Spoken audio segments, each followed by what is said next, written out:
Hello, Jamie. I've just Hello there. checked, and it was 4 years since we spoke on my podcast last time. Yes, yeah, it was. Yeah, I was talking to you about kangaroos at that time, I think. Yeah, yeah, yeah. So I was listening to your podcast. If you haven't listened to Jamie's podcast, Clubb Chimera, go and do it. It's awesome. The Exit of the Dragon, and I think we've got a few crossovers about the martial arts movies, and it was super interesting to hear how much famous and skillful people you get in a circus. I wasn't aware that so many of the catch wrestlers, boxers, and other kind of famous people go through that kind of environment. Yeah, thanks, Les. Yeah, it's a really interesting subject. To be honest, I wasn't really that aware either. You know that there's an old expression that fish discover water last. Well, I kind Mm-hmm. of feel like a bit about that, the martial arts connection to circus. Many moons ago, I wrote a satirical piece called Core Chat, and I Mm-hmm. changed it to and I ended up doing a podcast called Core Chat as well, where it's an April Fool's gag, and essentially what it was me having a dig at revisionist martial arts. You know how a lot of martial arts will recreate their history, Mm-hmm. and there are a lot of modern systems, should we say, and a lot of martial arts do it all the time, whichever country they come from or whatever background they have their martial art. It's usually virtually every system of martial art is a hybridized form. I mean, it's always funny whenever you read a martial art and it advertises itself as being a hybrid martial art. Most martial arts are hybrid. Most martial arts take influences from, even if it's not from other combat arts, it's from other systems of training and different environments. We can't help but cross train. That's the nature of humans. This is no discipline is an island, is it? Really, in many respects, very few are anyway. We get a lot of cross pollination. So you get these martial artists and they recreate their history. And it's often a joke, and they'll say that that their background is originated in their country is often their way, because they want to separate any connection from other martial arts like that came in. They like to say it's indigenous to their country, and it's solely created by them. I call that the immaculate like an immaculate creation myth, Mm-hmm. like if this martial art came out of nowhere and no one has it. And don't get me wrong, there are a lot of martial arts that we sometimes assume have got influences from other systems, and then we find out later on the historical data, the evidence shows that actually it's not the case. It's from, for example, for a long time, I kind of assumed that a lot of Filipino martial arts had a lot of influences from the Spanish. Often thought Mm-hmm. that, well, it seemed to make sense to me. You've got and then I also thought that a lot of Spanish schools of fencing were older than Italian, because it's assumed, the Toledo steel and all that kind of thing. So, but it's actually not the case. That I think some of the oldest fencing schools that extant to this day are Italian, and as it turns out, a lot of Filipino martial arts. No, there isn't. Their systems are very different from a lot of the fencing systems from Europe. It's clearly got a different sort of route. But yeah, anyway, but a lot of martial artists do this modern revisionism. So what I thought I'd do is I'd have a go at Circus. So I thought, here's the thing: I'm going to write a piece and I'm going to pretend that this ancient martial art was created in the circus. and that it was Awesome. and I thought, well, I'll write this story about. I was influenced partly by Robert W. Smith. I don't know if you know. He wrote. He was a very famous American martial arts journalist. In fact, one of the pioneers. I think he was one of the first English-speaking people who brought back a lot of Chinese martial arts texts. And again, he did an awful lot of research. Very opinionated writer, I have to say, often quite political and controversial for some people. But he wrote quite a few books and material under a pseudonym, and a lot of the time it was having a bit of a dig at the martial arts world and having a bit of a play with it. But anyway, so partly influenced by him, I thought I'll write this martial art. So I thought I'll call it Core Chat, because that's Polari. It's like circus backslang. Mm-hmm. Circus had like a backslang. It's virtually extinct now, but it was a sort of a coded slang that they used to use for terms. It's a mixture of Italian and Romany and things like that. And core means fight, and chat means think. Chat's a really useful word in the circus. Honestly, you have two people in the circus and they'll keep passing me the chat, and everyone knows what they're talking about. That's the weird thing. My cousin and I remember we would, back when I was teaching kickboxing many moons ago in the 90s.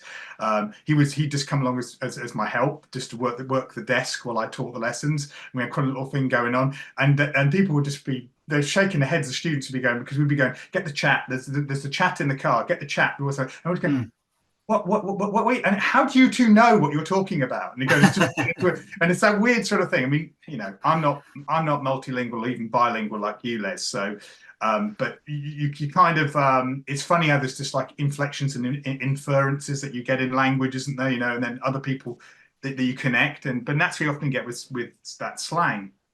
So I thought I'll call it fight thing, and I'll create this martial art. I'll pretend this on paper. I'll create this martial art. There was this secret martial art. It was taught in the circus. You only trained it under the tent. You only trained it in a circus ring, and you had names like the clown. The clown shoe would be a certain technique, and all this sort of thing. And it's all disguised in the axe. So I thought I'd play that one up. How the about use dance to disguise martial arts. So I thought a lot of performances are really martial arts training. It's actually all being hidden by all the different training that's going on in there. So I made it up and I had a bit of a laugh with it. And to be honest, it wasn't that successful to get it out there. I didn't get that much of a response at all. A lot of people, probably thought I was going to, but I did get one or two people contacting me actually thinking it was real. Oh, wow. You can sell anything. Yeah. And they started to go, oh, wow, this is incredible. Cool. What more stuff can you show us on this? I went, oh, no, hold on a second. I thought if I was a person of a certain persuasion, I could very easily start marketing this, and then you'd start creating this system. So I always joked about it. But the truth of the matter is that although there is no secret circus martial art and there's no martial arts particular to the circus, because I started to hear all this stuff, honestly, Les, I was hearing people going, oh, there's prostitute martial arts, there's martial arts from this community, from that community, and there's all these kind of like sometimes plausible sounding stories how people have created stuff. And of course we know about things like Jailhouse Rock, and I'm not dismissing that, but people have often questioned about origins, about certain systems. And so I was always like, I thought that would just be funny. But then I started to look, and I thought, well, actually there is an enmeshed history though between martial arts and circus, far more enmeshed than I realized. And so some of the people I interviewed, number one, my own family, there are at least one world champion, one challenger for the world championship, who was the Commonwealth and Empire champion, who were good friends with my grandparents on Chipperfield Circus. On my mother's side, they have a 300-year, or so they say, a 300-year lineage in travelling performance. The Chipperfield's name has been involved in show business even before the invention of the modern circus. So it goes back to 1684, where the first recorded Chipperfield apparently performed on the frozen Thames. The Thames froze over in London, and there were these fairs that they used to hold, the famous frost fairs they called them. And on one of the listings they've got for 1684, they've got a Chipperfield with a bear. Wow. With a bear, so it came over there, and so and the legend is that they came over from the Pyrenees. I don't know if that makes this French or Spanish, but I'm doing a DNA test at the moment, so maybe I'll get some more light on that one. But the story is they came over from the Pyrenees and they took on the name Chipperfield. Whether or not it was a name they took with them from abroad, I doubt it. They adopted it because it's an English name. And that's the first recorded performer. We haven't got a direct link to that person. Okay, so at the moment it seems highly likely because performers, performing this performing family turn up in the 19th century, and then you've got a performer in 1684 with the same surname. It seems likely, but I'm not going to say 100% that that's our connection. It's a bit, as we know, in the martial arts world, we often hear all these dubious lineages. But anyway, within that family, because we circus and fairground used to coexist and were virtually the same thing. They're not today. Today, in fact, I have got branches of my family who are showmen. I've got at least two branches I know of who are Chipperfields who run, and showman means fairground people. And in the Okay. US, you call that carnival. In the US, you call fairground carnival. In the UK, we call it fairground or fair people. And they always call them showmen. The name for that is showman. You've got circus people and you've got showmen. And they're divided as we speak at the moment culturally.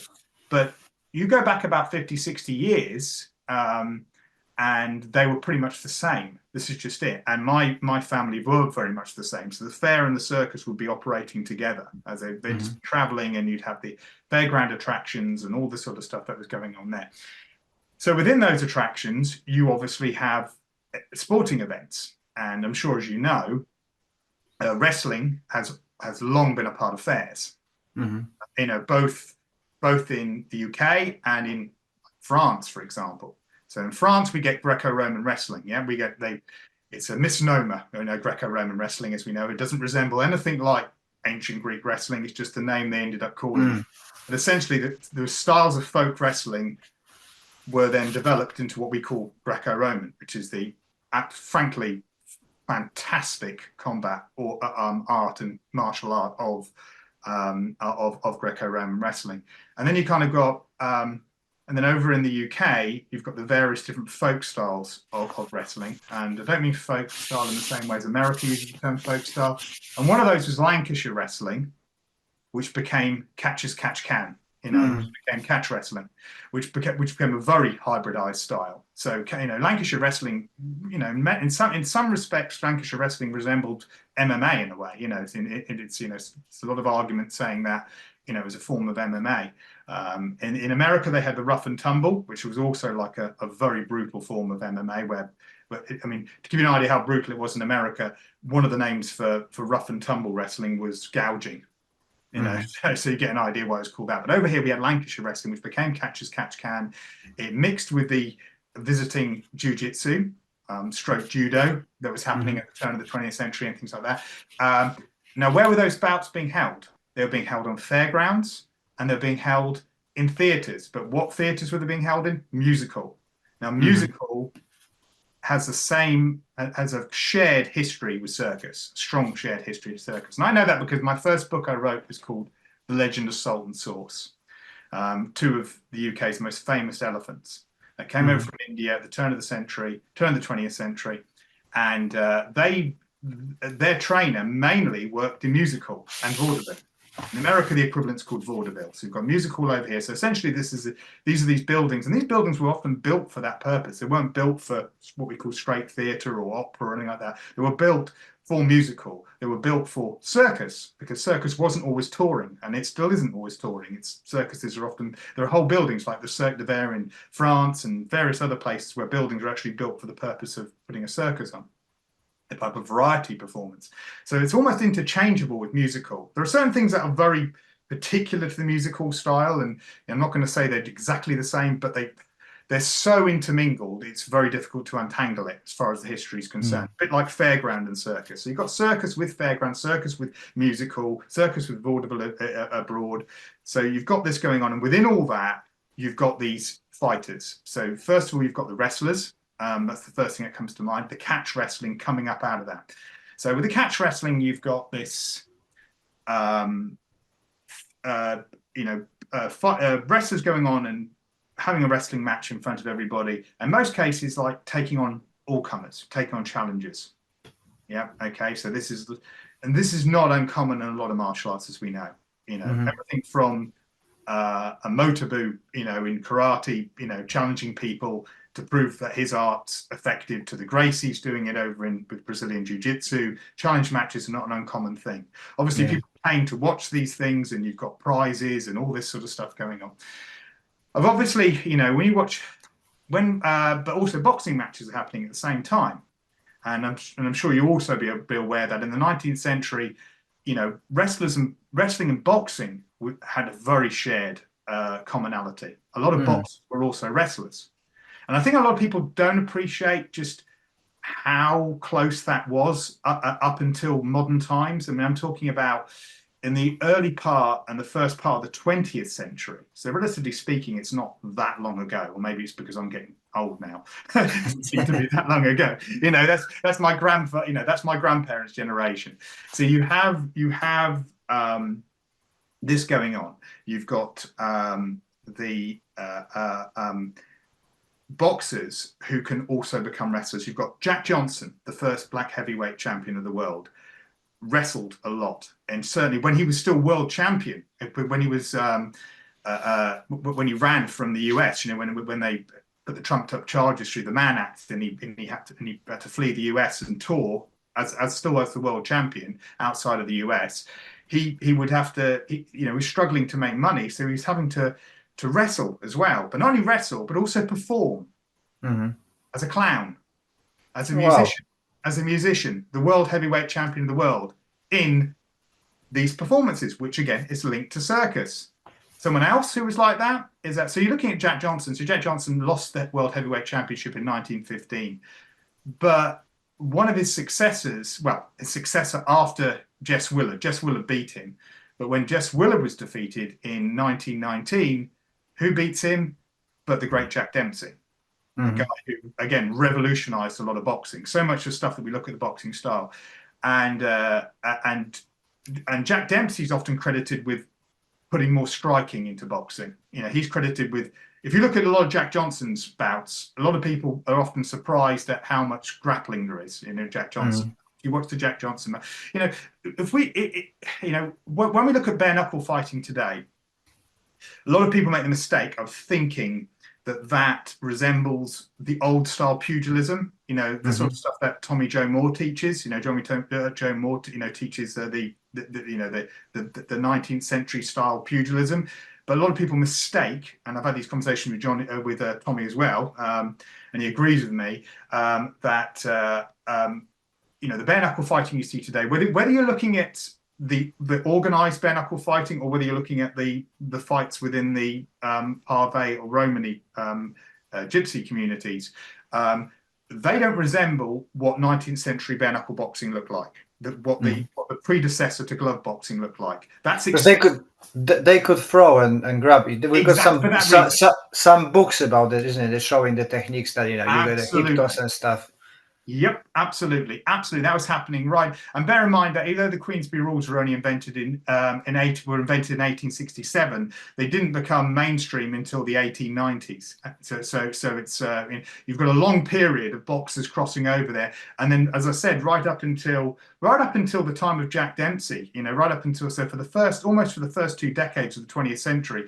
A lot of the boxing that you'll see there, whether it's Bob Fitzsimmons versus Gentleman Jim Corbett, or whether it's Jack Johnson's fights, all the boxers there, you'll see an awful lot of grappling going on, even though technically by the Queensberry rules, it's outlawed. In the Queensberry rules, it says no hugging, no clinching. It's in there, it's in the rules, you shouldn't be doing it. To this very day, clinching is a part of modern boxing. You can't get away from it. And all boxing gyms will teach you to clinch, even though it's technically banned. But back in the early part of the 20th century, if you look at those bouts there, that's probably the closest you're going to come to seeing footage of what some of the bare knuckle boxing looked like before then, with the throws taken out, should we say. But I would like to introduce you to Magic Mind productivity shot that I started using a few weeks ago, and I feel great. It's got a slow releasing caffeine with the matcha tea, nootropics, mushrooms, and lots of goodies. Tastes nice and helps me to focus on the day. Helps me to do my tasks, like recording this podcast. I'm staying sharp, staying focused, and overall I'm enjoying it. Magic Mind is sponsoring this podcast, and they would like to offer you a discount on a subscription. If you sign up for 3 months, you get 1 month free, and the link for that will be www.magicmind.com/JAN anxious BB. Furthermore, if you want the 20% on any purchase, you can use my promo code on the checkout, which is anxiousBB20. Thank you very much, Magic Mind. I kind of feel like a bit of a taking away from the conversation of the circus. I kind of see very big similarity between karate and boxing from that era. yes, But it seems to that the boxing went into sport and modernizing everything, which karate clinged to the tradition. Yes, I couldn't agree with you more.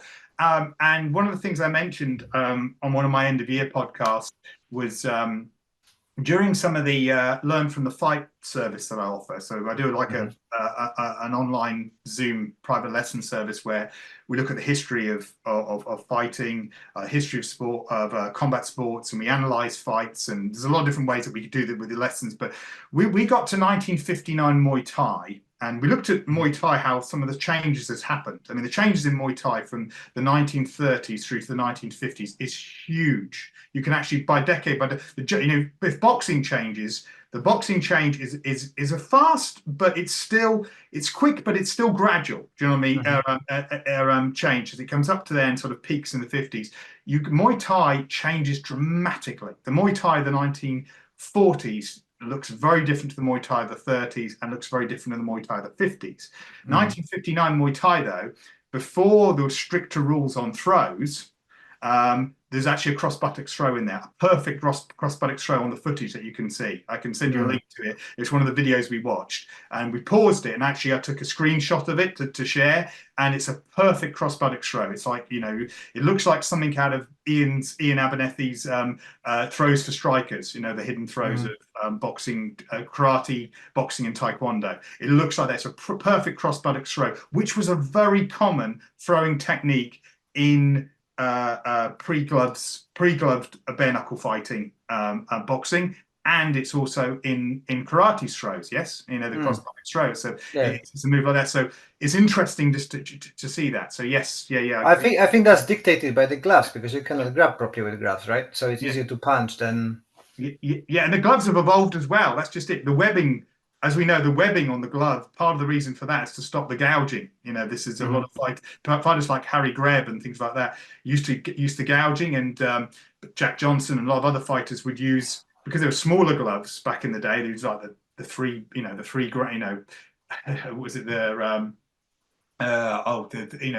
3-ounce gloves. You've got like 3-ounce, 2-ounce gloves, tiny little gloves with no webbing on the thumb, and so that allows for far more dexterous movement. So so even then the grappling was a little bit more prominent in the gloved era, and there was gouging happening, but also thumb strikes to the liver and the kidneys were happening as well inside the clinch. So the gloves have evolved a lot as well over that period of time to stop you from doing that. And that goes the same for boxing as also Muay Thai as well. But yeah, it's I mean, I find it interesting that when you answer one of your questions on your end of year podcast, when you said that your base style you would like to choose would be wrestling. It's definitely a subject I'd love to talk to you about on that one, because obviously you went to wrestling later, and just because I think that grappling and stand-up clinch is a bigger part of martial arts than people realize, only because grappling and wrestling they're primal arts for a start. Everybody instinctively knows how to grapple some way, and a lot of that is channeling that.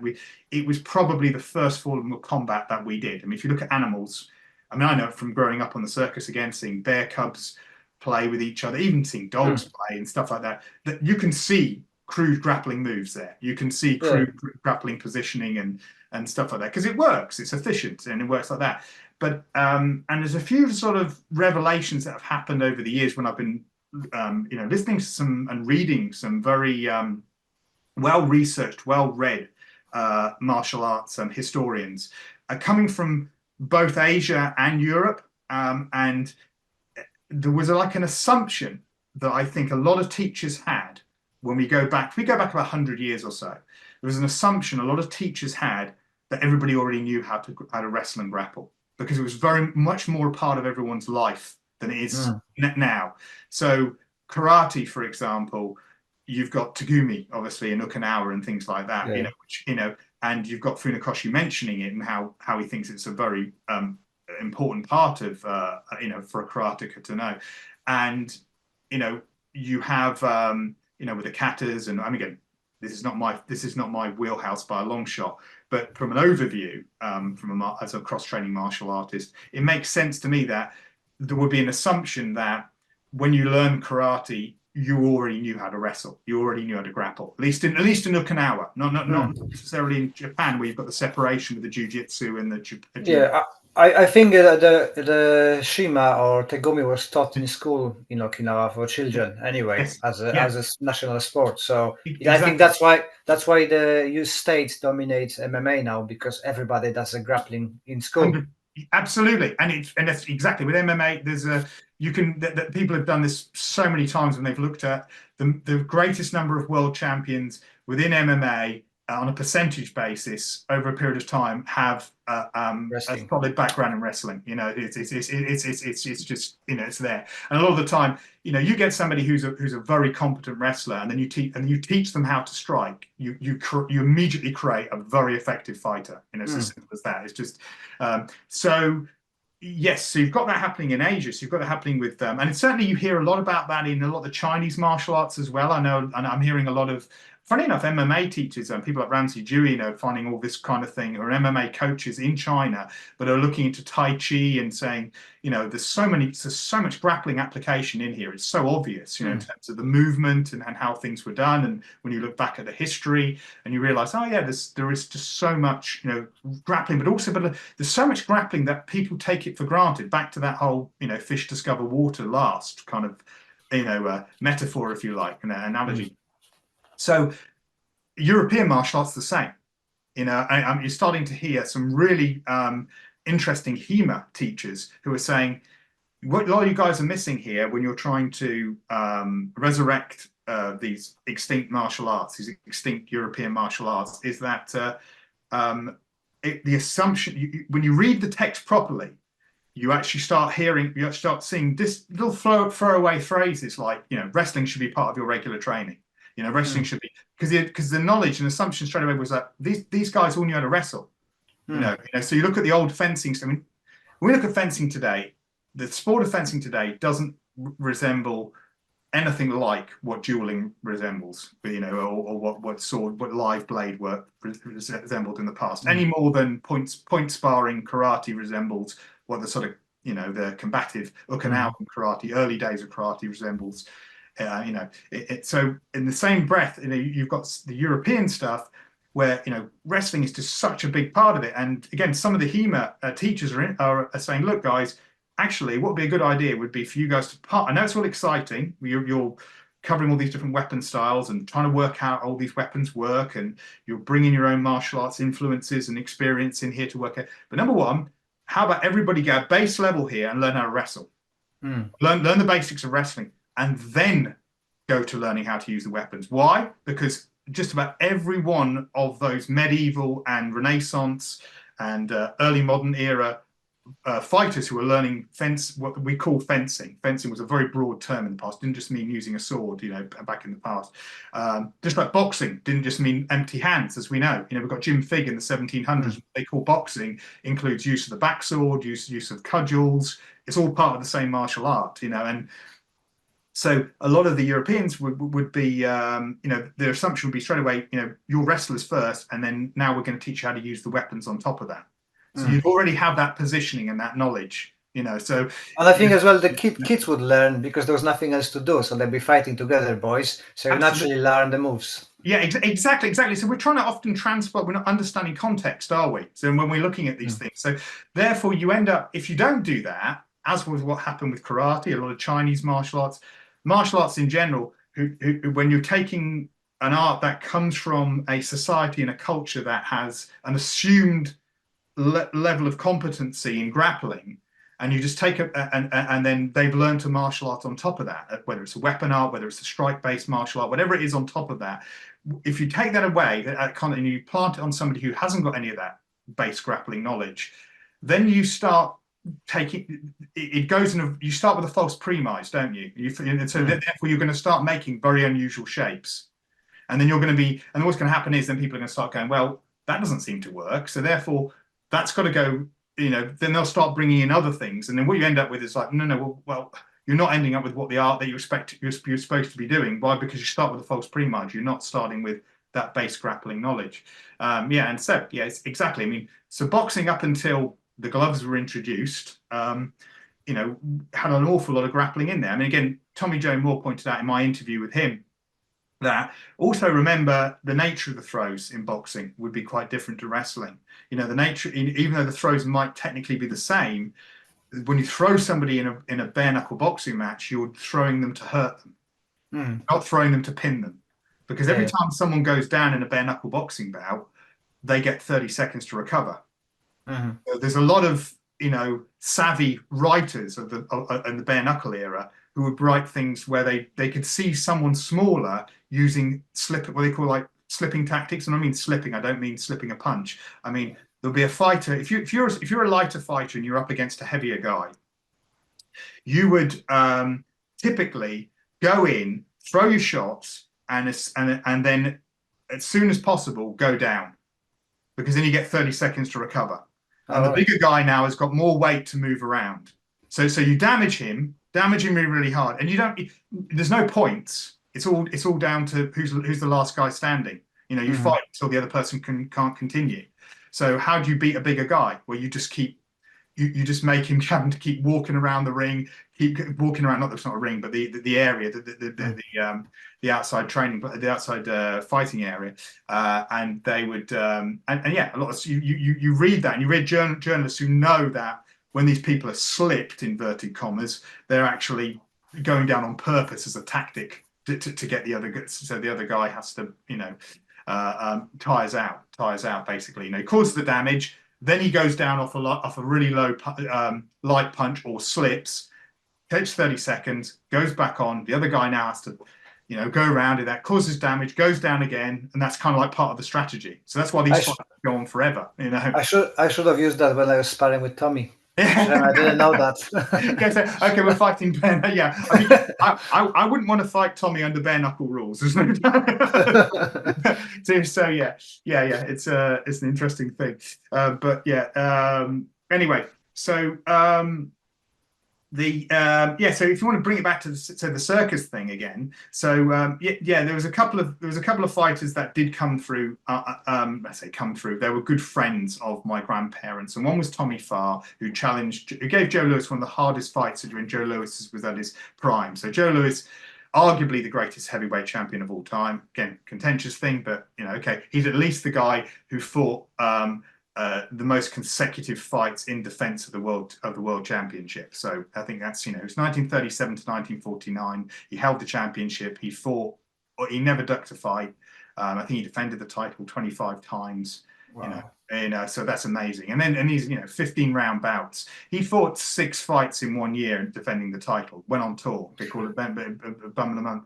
He defies, you know. There's a lot of stuff when you look at the Joe Louis story that make you realize just how good boxing was, you know, in many respects. You know, there's a good argument to be made that boxing peaked in the 50s and slowly declined after that. And a lot of that's down to the simple fact that the fighters then fought far more frequently than they ever would do today. But anyway, Tommy Farr fought him and took him the full 15 rounds.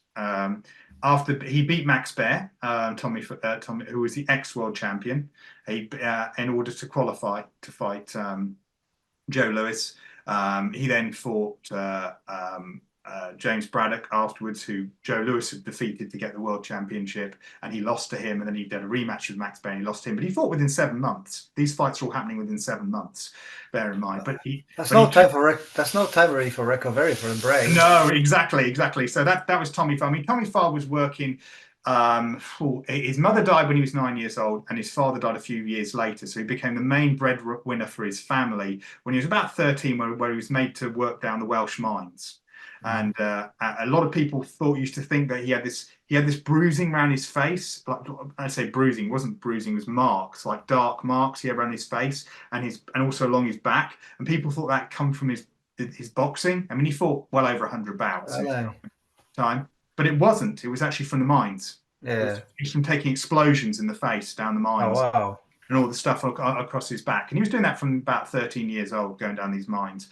But you know, he fought his way up. I mean, his recorded number of fights, I'd have to look at what it is on. I know it's well over 100, but a lot of people think that he fought at least 100 fights before he came up against Joe Louis. He'd won the same year he'd won the British and Empire Championship. But he became good friends with my family, my grandparents. They used to visit them all the time. I don't know if he fought in the boxing booths, and that's why. It's probably likely that he did, because it was such a big thing at the time in the early part of the 20th century. So he would have been, he probably was friends with them in the his boxing career sort of finished in the late 30s. So he was probably friends with them in the 40s when the circus was just getting bigger, and the 50s when it peaked. We had an 8-pole tent my grandparents had then, before they settled down where I'm talking from now, actually, 1959. But up to that point, they had like an 8-pole tent, and Tommy Farr was one of their regular friends and guests. And my uncle apparently said to him when he was a teenager, I think I could give you a good fight, Tommy. Right? He said to him, and Tommy Farr said to my uncle went on to become a very famous, within circles, wild animal trainer. Died a few years ago, and Tommy Farr apparently said to my grandfather, "Don't ever."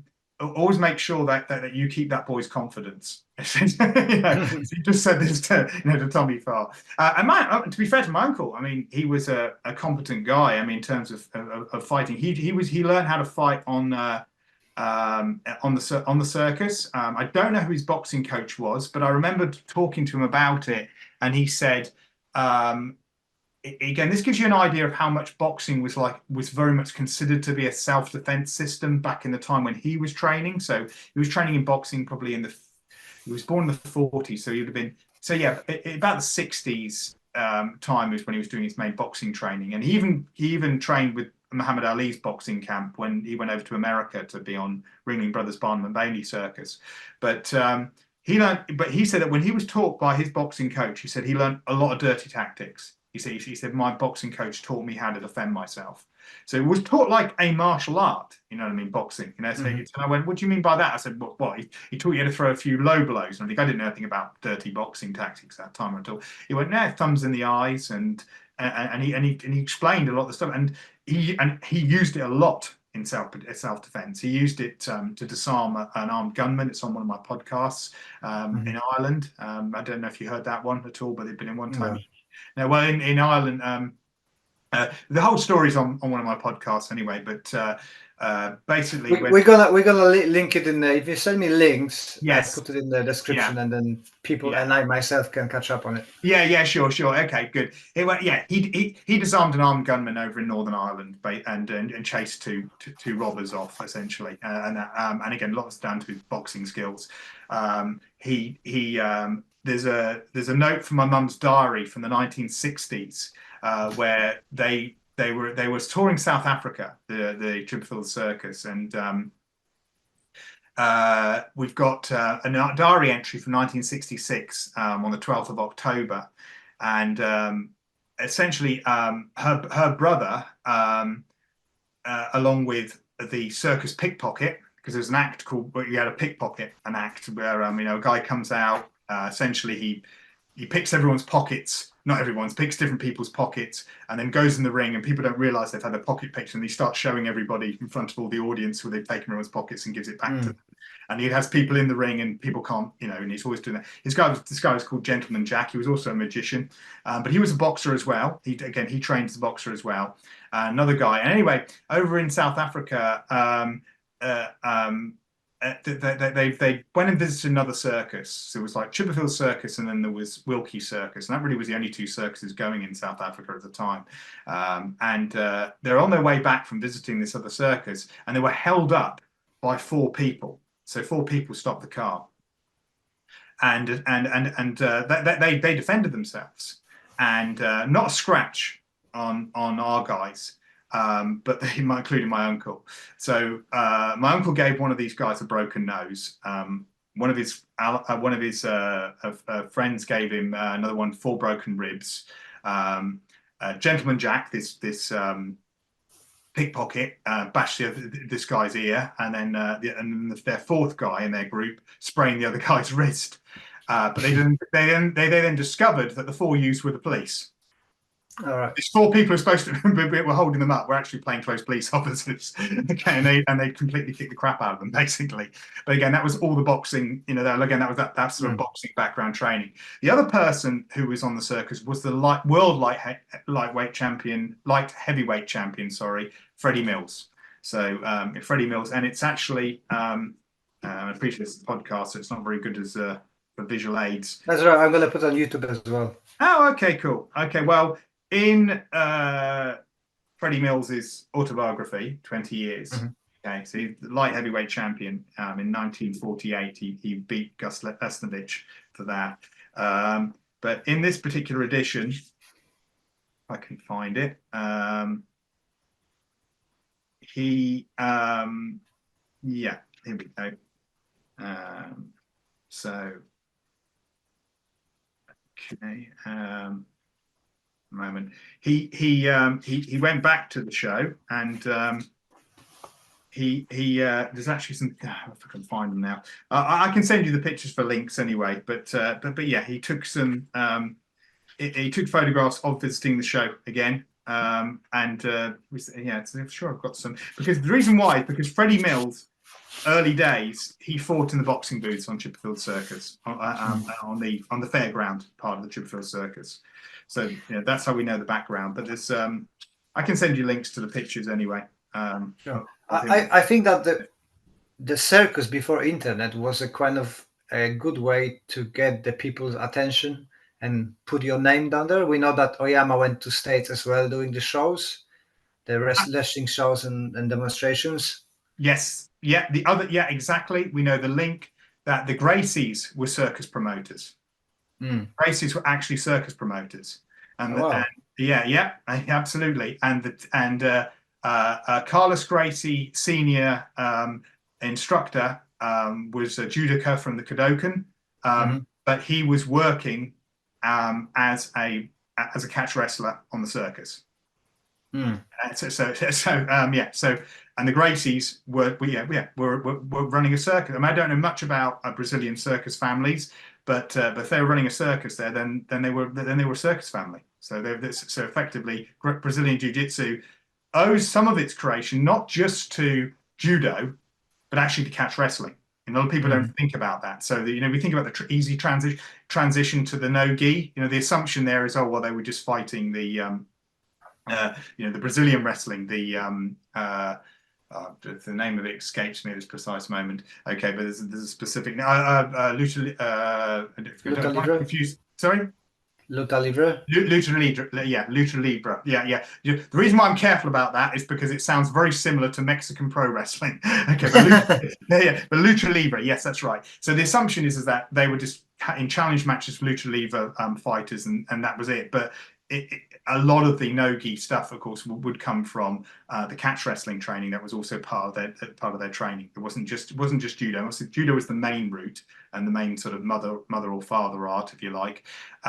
But the catch wrestling is definitely in there, and that's the reason why there's you see a lot of that as well. So catch wrestling is responsible for spawning several different martial arts. I mean, freestyle wrestling probably comes from catch wrestling.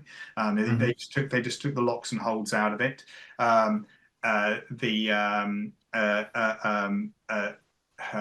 Brazilian Jiu-Jitsu, as we've just mentioned, that comes from catch wrestling, and you've also got, I said, there's a fair degree of MMA coming from catch, but also got pro wrestling as well. The pro wrestling, its direct lineage comes from catch wrestling, because early pro wrestling was catch wrestling. That's exactly what people were watching. The trouble is, you got Ed the Strangler Lewis putting people in a headlock for 5 hours. That was boring the hell out of audiences, so so wrestling became less aesthetically appealing. I mean, this is the whole thing with boxing, isn't it? A lot of the boxing stuff as well. Once there's more striking and there's more rules prohibiting clinching, the audiences start growing for it. So people fell out of favour with watching wrestling bouts. They must have been a lot more patient in the past. That's all I have to say. Or might be more appreciation because they've been doing it themselves.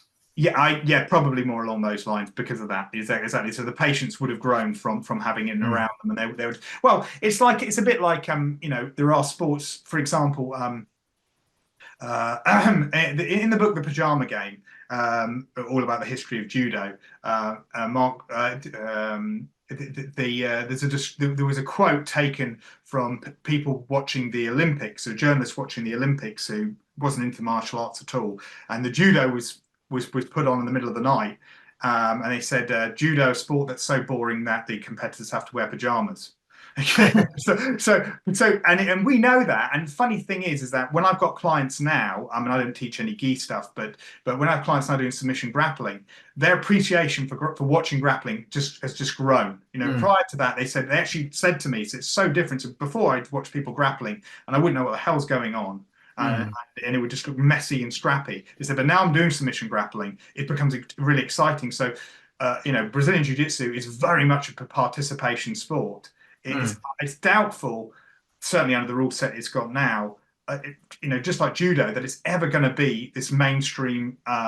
It's a good reason why these sports aren't professional sports. That they are amateur sports, because your lay viewer can't really get into it. They can't, because they're detached from it.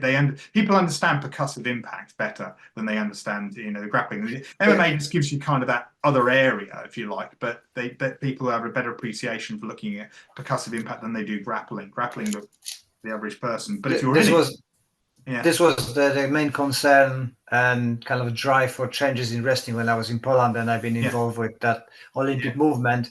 Every meeting was how we can make it more excitable, how is no boring. So let's change this, let's change that. And some things didn't make sense from a point of view of wrestler. Yes. But it makes sense. Oh, it's going to be more spectacular. I'm glad you've made that point, because to me that ties back into the whole thing about with the circus and the martial art connection, because we go back to performance. I think there is it's a thing a lot of martial artists don't like to admit or are very unaware of, is that the strong connection between performance and martial arts. Martial artists have been performers, and performers have been martial artists in every country throughout history. There is a need. You can see it. You can see it through the ancient texts, the ancient evidence we have, that bouts are being geared towards being entertaining. What's the spectacle? People want to see the spectacle. The Romans kind of ruined the Greek art of boxing because they started putting the kiestas on, there's the knuckle duster kind of thing, the gloves that became more and more, and then became more gladiatorial. And then people went, okay, we want to see gladiatorial bouts because they're far more violent than watching, the boxing bouts. And so there's a lack of appreciation for that. Then you have, and again, maybe a lot of the spectators there, you've got, whereas the Greek background probably had a far stronger connection with the sports that were being done there, like again with the wrestling. Everyone, probably wrestled far more. In Rome, you've got the bigger detachment with the aristocracy and the Rome equivalent of the middle classes and so on. You've got far more detachment from people doing war arts. Therefore, to them, it's more entertaining to watch gladiators than it would be to watch two people wrestling, two people working within a particular art of that. So again, it all feeds back to there, but performance is very much a part of it. And again, as I said before, Jack Dempsey, the guy who brought more striking to boxing, who made boxing a more sort of from a lay spectator point of view, a far more exciting game, was a performer himself. He performed as a minstrel, believe it or not. He was a clown. Oh. He performed as a clown. This is just it. Yeah, exactly. These are things that people don't take into appreciation. So, and again, go back to Jack Johnson, and you see his tour would be one day he was wrestling, one day he was doing a boxing exhibition, next day he was doing musical. He was doing a musical comedy routine. This was often part of it. When I interviewed one of the people for my book, The Legend of Salt and Sauce, the book on the circus elephants and the musical elephants, one of the trainers, a circus person, and he grew up in a very small circus, large circus family, but small circus. Pretty much the whole family did the circus. It's like a one-pole tent back in the early part of the 20th century. But part of the entertainment was watching a boxing match. So you'd watch all the acts. So there would be all the family doing different types of acts and performance. They'd have one guest act. That would be the only person who wasn't part of the family. And you'd watch that. And again, as I said, almost interchangeable with a fair. You've got kind of got a circus tent happening in the fair. So it's kind of a circus within the fair sort of thing. And then at the end, there would be a boxing match. And often these boxing matches would be with kids.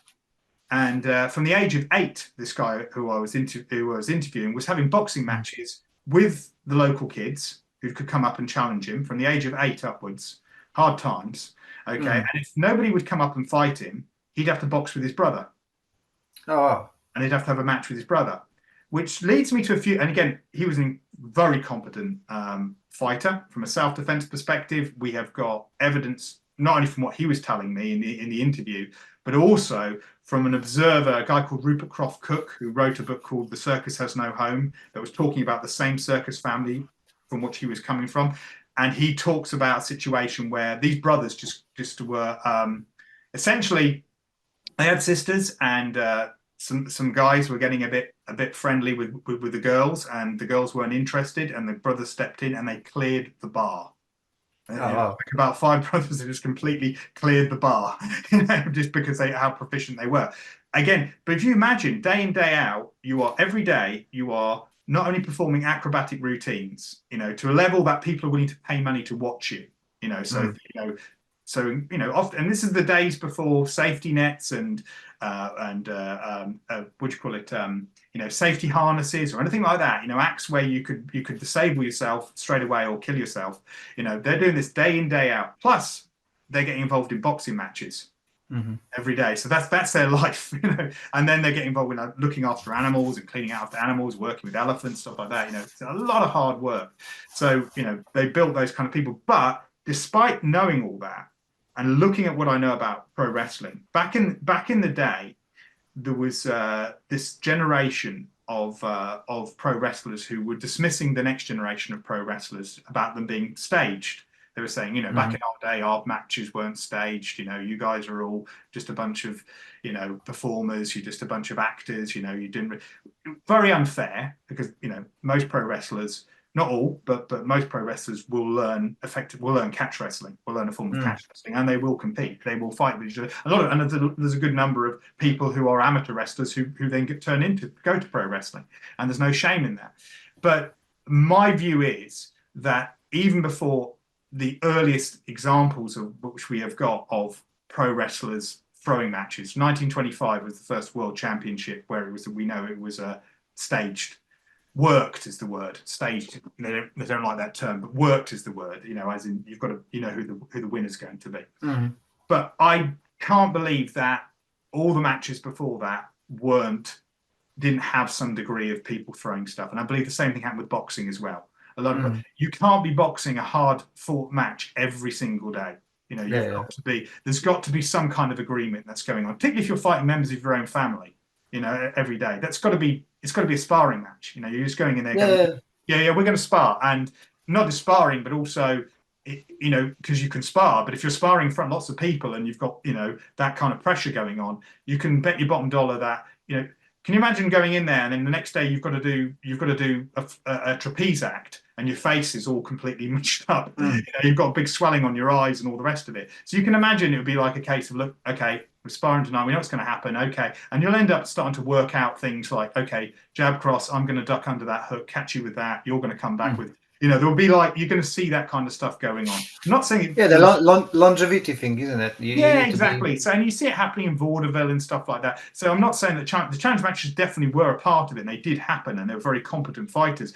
But I definitely believe that even some of the greatest, pro wrestlers like Gotch and Hackenschmidt and stuff like that, I believe that a good number of their matches would have had to have been worked in order to have that longevity, to have that all the time. You're fighting people, you don't know who you could be fighting coming out of the audience and things like that on a regular basis as well. So all that adding in. So, sometimes there's a bit of snobbery that goes on, and it happens within the martial arts world as well. Yet so many martial arts have connections to performance. Wing Chun has connections to performance. We know about the there's their theatre society that we're connected to. You see all the stuff going on with the Peking Opera School and the various Chinese opera schools and Chinese circuses and things like that, and where they have a lot of martial arts performance involved there. We know that martial arts teachers used a lot of performance to draw people in, to do a demonstration before the days of the internet, before the days of television, before the days of even the printed press.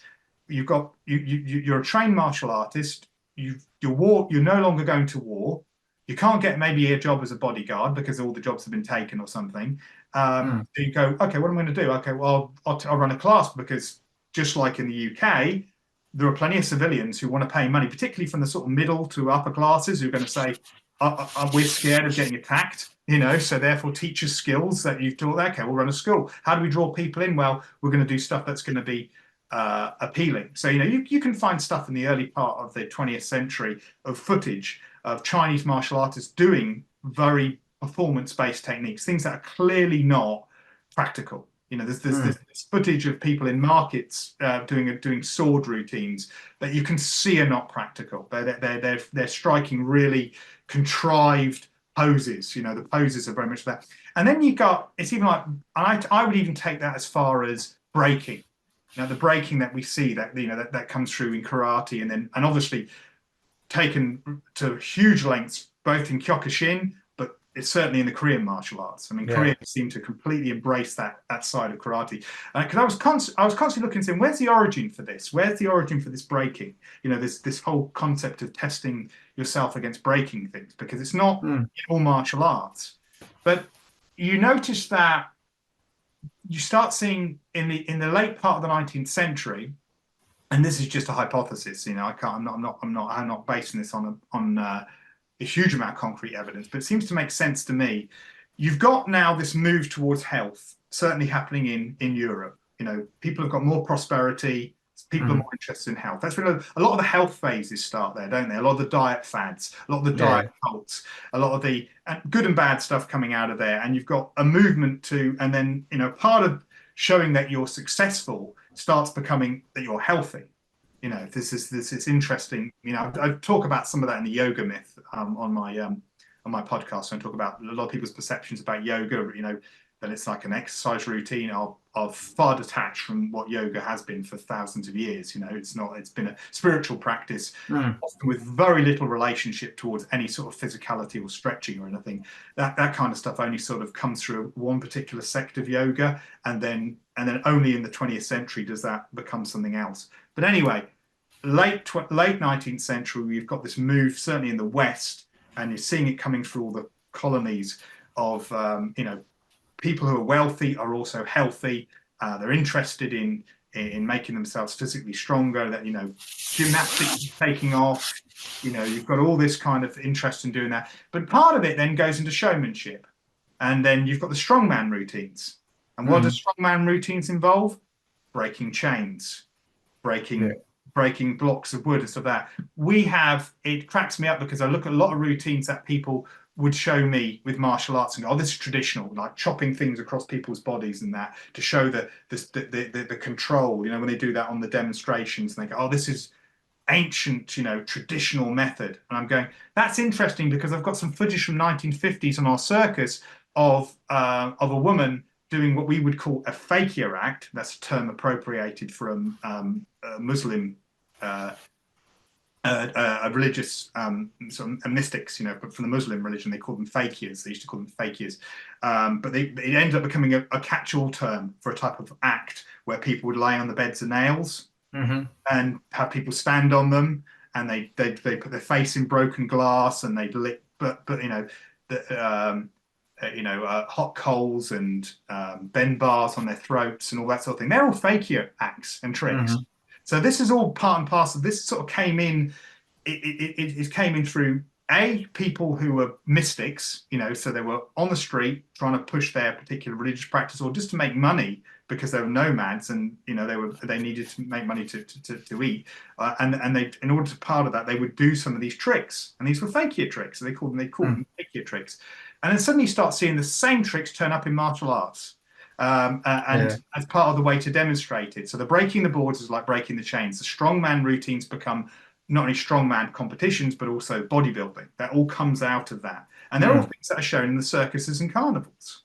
And again, and these are all things that you then start seeing, breaking boards. And because, you look back at some of the older texts from, pre-20th century texts on martial arts, and I can't really find anything on breaking. Can't find much at all on people smashing boards and breaking bricks and breaking stone and tests of strength like that. None of that stuff's there. But there's definitely a need to perform.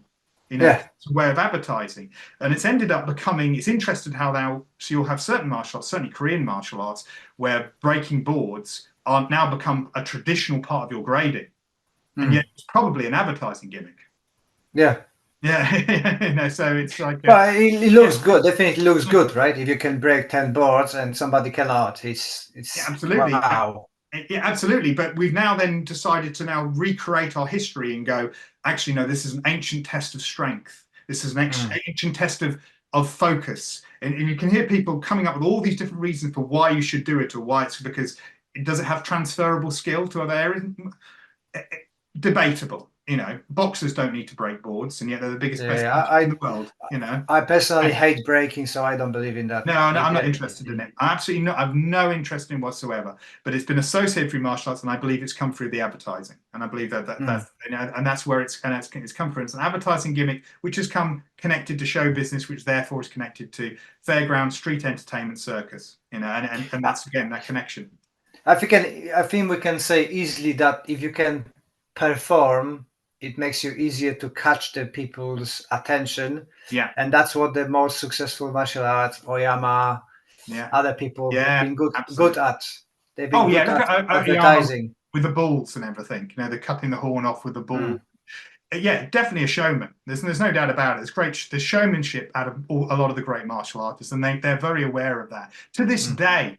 You know, so it's always, you know, so when you hear this thing where, you know, a lot of martial artists are quite snobbish about either martial artists who get involved in a form of performance or performance-based martial arts, and you're going, they actually have a shared history. You know, whatever art you look at, there's a shared history. Wrestlers of old, the ones that you would revere, were often you'd find we're often clowns, we're often musicians, we're often performing people like that, you know, and would also throw probably more fights than you would like to admit. The same with boxers, including the great Jack Dempsey. Great Jack Dempsey appeared in blackface as a minstrel, as a clown, but back in the days on traveling shows, and so he then went on to become an actor. Joe Louis went on to become an actor, to perform. And a lot of boxers quickly became, when their careers were getting, when either their careers were over or even when the height of their fame. Like Primo Carnera was world heavyweight champion, I think, when he appeared in Mighty Joe Young. Have you ever seen the film Mighty Joe Young? No, I don't think so. It's one of the better King Kong clones. It came out in the 1940s. I love all those scenes. It's a Willis O'Brien animated film, Mighty Joe Young. And they did a really bad remake of it once. But in that film, Primo Carnera's there, the world heavyweight, and playing himself as the world heavyweight champion in a tug of war competition with this giant gorilla. So it's that's a nice transition to movies. Yes. What's your take on Bloodsport? Oh, Bloodsport. There's so much take on Bloodsport, isn't it? I like it that you also mentioned that it in effect was an Enter the Dragon copy, which I never saw at the time. Funny, at the time when I heard people saying, "Oh, this is just a remake of Enter the Dragon," at the time when I got into Bloodsport, I was completely sold on the ninja myth. I mean, so the ninja. So when I saw, it happened at the right time for me as far as that was concerned, or the wrong time, if you want to think about the rabbit hole it sent me down on, because I was convinced that ninjutsu was the best martial art ever, that these were the closest we had to superheroes. I was going to learn it. It was going to be great. It was all this kind of thing. But I mean, again, I was pursuing performance in the circus afterwards, but at the time it was all that, and then Bloodsport came out. We all heard about it at school. As you know, we were too young to be watching Bloodsport in our generation, but that's why it was so appealing to see it. So and I'd hear everyone talking about it at school, going, "Oh, this karate film," they'd say, and I go, "Well, oh yeah, this scene happens where when Michael Kesey's character gets his knee cut open with a kick from Bolo Yeung." And they're all talking about this scene. I was going, "Okay, I've got to get this now." And I watched it, and then at the end of the film, you get this very, very dubious, controversial text at the very, very end about Frank Dukes. All the Frank Dukes stuff comes out. I go, "It's a true story. I knew it." And I was going, "I knew it." And it's ninjutsu that he was doing, and all the rest of it. So it was like, for me, it was like, "Oh man, this is great." It was all like, so it really proper emboldened me to get involved with ninjutsu and all this sort of thing. And then I found out so much of this was all bullshit. But and it's just terrible. But there's so much in there. But as a film, yeah, it's you can't. The nostalgia, absolutely. It's you can't deny its influence. Not only obviously on Van Damme's career, but to this day, the people have so much affection for that film. So it definitely inspired our generation of martial artists. So a lot of them can talk about it in the same way as the generation before them talk about Into the Dragon. Yeah. I think for me it's because I've seen it first. I've seen it before Enter the Dragon. Yes. And but I think the choreography and fighting scenes are still holding up to the test of time. I rather watch that than actually we've been watching yesterday with Anna. D'Artagnan, new Three Musketeers. Oh, right, I haven't seen it yet. And they've got the fighting scenes where the camera runs around, all shaky. Like it's just hiding people's lack of skills and makes me hit a headache. Well, it's funny enough, but I remember talking to Andy Norman back in the day when he was involved with the fight choreography on Batman Begins. He was also involved with The Dark Knight as well, and the Casey. And I said to him, in Batman Begins, I said, look, I couldn't follow the fight scenes. I said, that's the trouble. And he said, I couldn't agree with you more. He said, that was a problem. He said, I had talking with the cameraman, talking with the director, saying, you can't see what's going on. You just can't see. It's just like what's going. It's just this big, crazy, mesh of stuff that's going on in the fight scenes. And you can't actually appreciate what's going on with it. I think Bloodsport, in terms of fight choreography, it's mixed, should we say? It certainly has its own aesthetic. If you look at Bloodsport, and that's Frank Dukes' influence. To be fair, I mean, to give him credit for whatever anyone wants to say about him as the other part of Frank Dukes, he was a big influence over the fight choreography in that film, and it does have its own. It's got its own flavour that you really. Again, it has an influence over some of Van Damme's later films, obviously, because Van Damme's very much sort of combines ballet with bodybuilding. Just like and he understood. He was very, very shrewd on how to sell himself. How to stamp and he gave a very unique look. He knew exactly how to, and that was his whole USP comes out in Bloodsport. You see that, and he kind of worked that into the other films. Honestly, limited him in the end. But for Bloodsport, it's actually probably one of his best show reels up until you get into better directors to handle him. But the fight scenes are very unique. I find they're quite. You don't get any undercranking like you were seeing a lot. All the fast motion stuff. Which used to annoy me. And a lot of the comes through a lot of the kung fu movies. You get probably a little bit too much slow motion here and there. But the performances are great. I mean, you get all the the characters. You can get into all the different characters that are in there, and I think that makes up for good for good fight scenes. So I'd say mixed to a certain appeal, but you can't deny the entertainment value. And I love that movies when it's particularly for Van Damme. You've got the different styles coming in, and it's like a test of who's the best martial art, and you can see the different flavors, and it's just exciting for everybody can kind of relate to it. I do kung fu. There's kung fu guys. Yeah, and this is all pre UFC. So again, this is in many ways it's an insight into what the martial arts world thought a mixed martial arts fight might look like. Yeah. I mean, I think that's probably oversimplifying it. I'm pretty sure that a great number of martial artists would say, no, of course we didn't think it looked like that. But a lot of people sort of coming in at a novice level, should we say, to martial arts, and we're like martial arts fans, they thought it would look like that,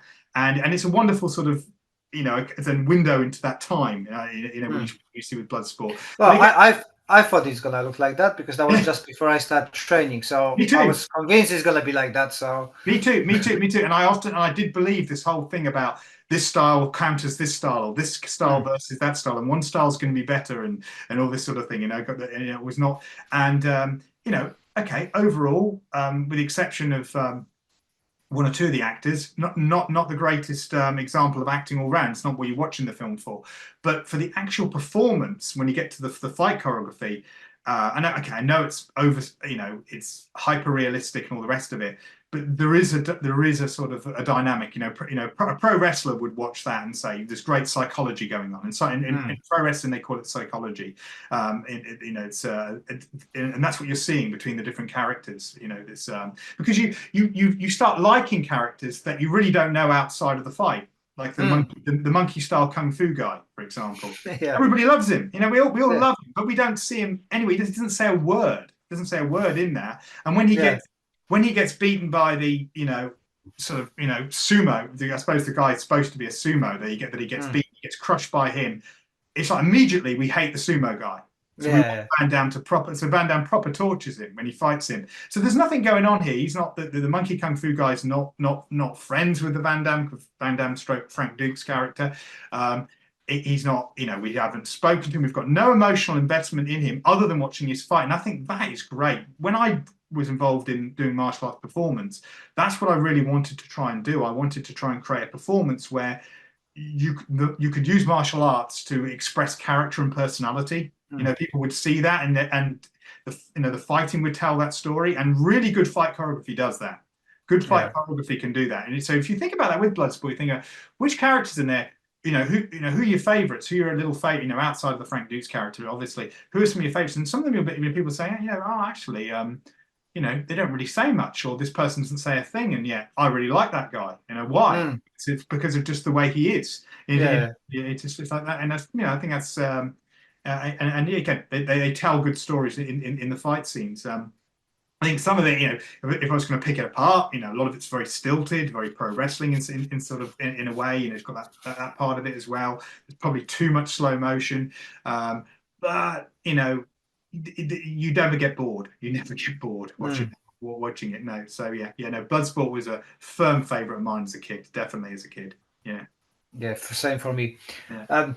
Changing the subject a little bit, tell me about your new course with Mary, Animal Instinct. Well, back in the early days, when Mary Stevens first booked me to do some teacher consultation and teacher training, we started talking about children's self-protection, and she was keen to run some form of course within her own club. Obviously, she booked me to teach When Parents Aren't Around, which is based on my book, which I still teach now. Which I'm selling it hard for you within my kids' classes. I think yesterday we sold 2 for you. Oh, thank you very much. Thank you very much. Much appreciated. Don't say thank you, because it's a brilliant book, and if you've got children, this is I think the only position who covers everything that I was looking for, and I'm incorporating more and more with Max now, and starting with Lauren. This exercises in shops, sending him to ask people. This is brilliant stuff. You ask him now who you go to. Oh, I'm gonna go to somebody in a like an officer outfit, or mom with a kid. Exactly. Well, and that actually that feeds into the sort of course that I'm going to be running with Mary, which is a teaching course. So Animal Instincts became, because she liked some of the animal imagery that I was using. So she said, I haven't done a podcast. I did a few podcasts called I had the way of the bear, and the way of the ape, and the way of the. It was just a shortcut to discuss a certain topic within self-protection and martial arts. Where the shark, for example, was all about Brazilian jiu-jitsu, and where the bear was all about parental roles with people.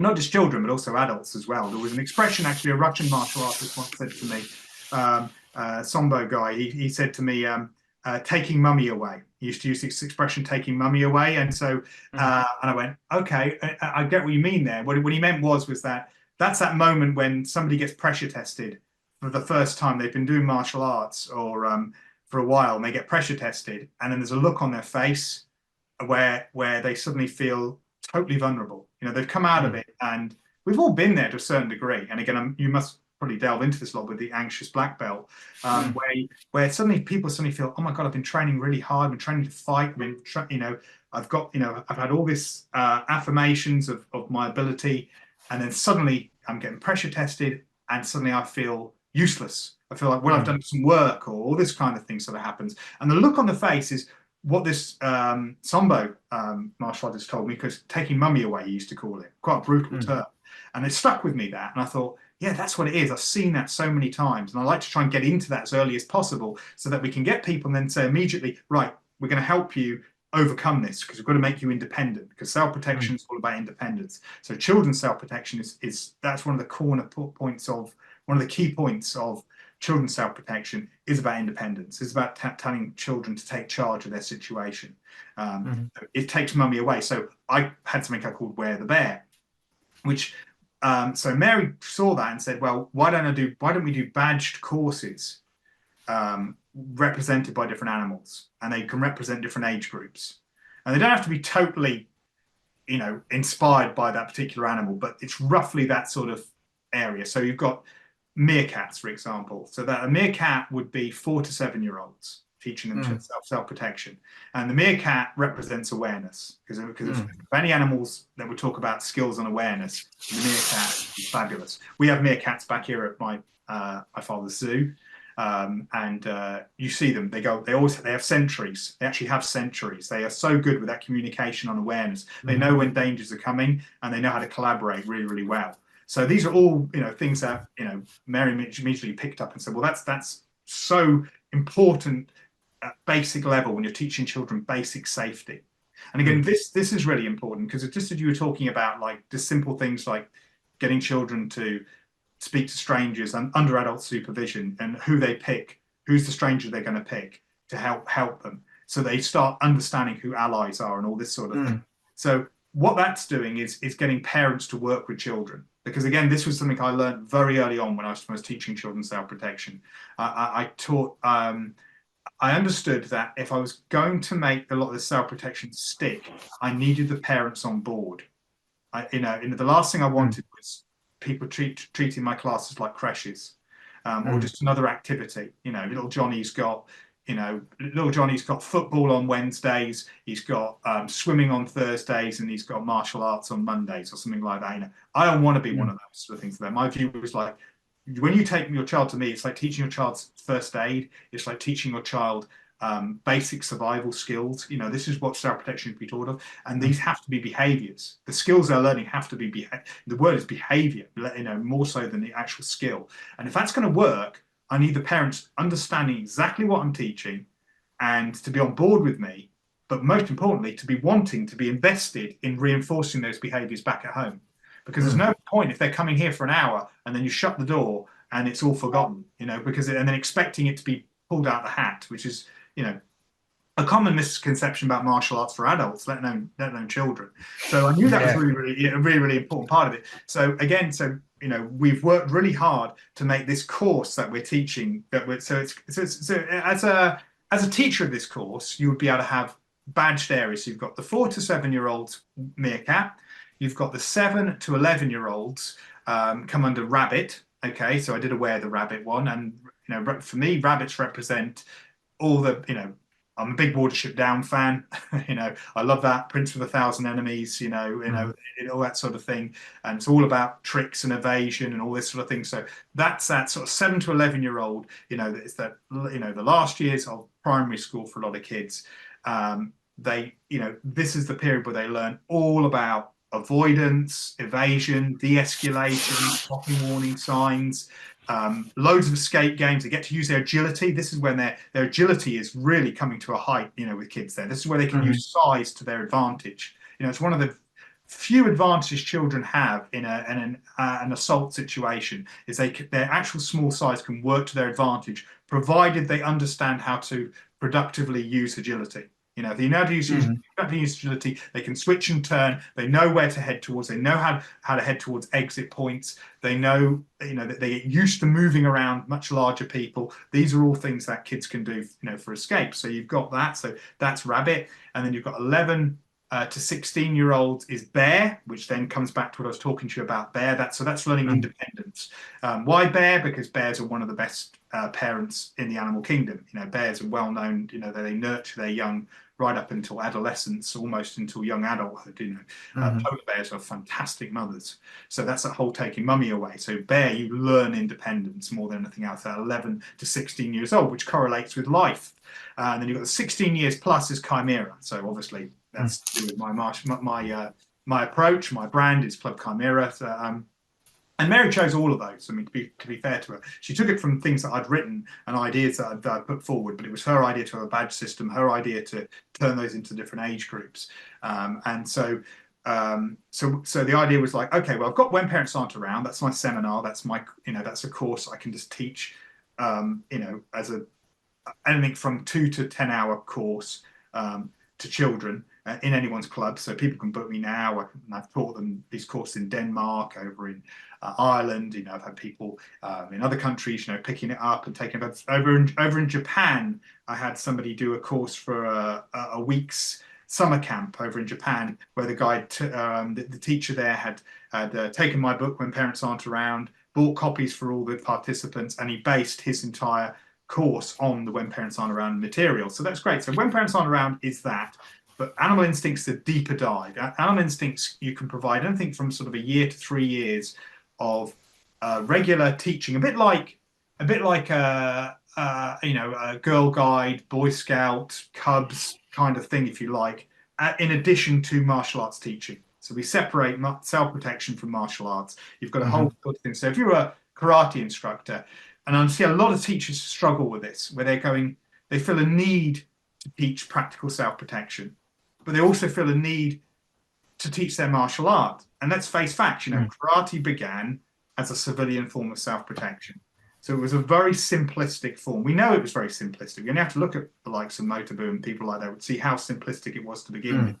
And then it's naturally progressed and evolved, and so it should do. There's no problem with that. There's so much you can get from that, so much richness you can get from that, but it becomes a martial art. And now when you try and turn that into regular teaching and classes, it becomes a problem, because now you've got to get everything involved in there. So our view is like, separate the self-protection. Not to say you can't teach pragmatic stuff that has application to self-protection in your martial arts lesson.